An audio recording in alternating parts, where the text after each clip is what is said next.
Hello, এটা না রোববার দিন সুমন যে দোলনাটায় বসে আছে দেখছেন, সেই দোলনাটা আদির জন্মের পরে কেনা হয়েছিল। মানে ২ মাস তো আমি বাপের বাড়িতে ছিলাম, তারপরে এই বাড়িতে চলে এসেছি। তখন এই দোলনাটা এর সাথে আরেকটা দোলনা কেনা হয়েছিল যেখানে আদিকে শোয়ানো হতো মাঝে মাঝে।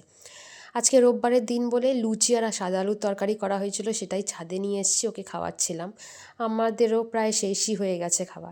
এদিকে একটা বলও টাঙিয়ে দিয়েছে, আর এই ক্রিকেট ব্যাটটা রিসেন্টলি সুমন কিনে দিয়েছে ওকে যাতে খেলতে পারে।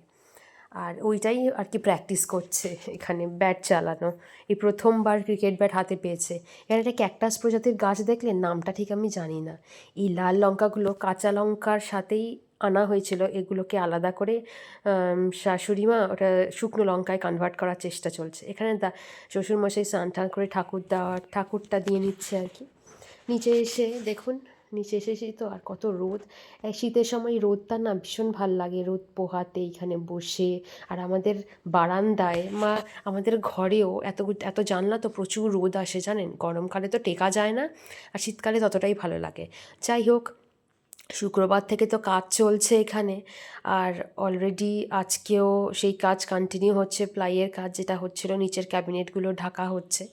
আর এখানে আদি নিজের স্টোরি বুক নিয়ে বসে গেছে নিজের মতন পড়ছে। আমিও এইদিকে এবার নিজের কাজগুলো সেরে ফেলবো, প্রচুর কাজ আছে আজকে। আর এই আলু পেঁয়াজের জায়গাটা খুব তাড়াতাড়ি শিফট করানোর ব্যবস্থা করছি। আর ব্লগটা এখানেই শেষ করলাম। সবাই খুব ভালো থাকবেন, টাটা।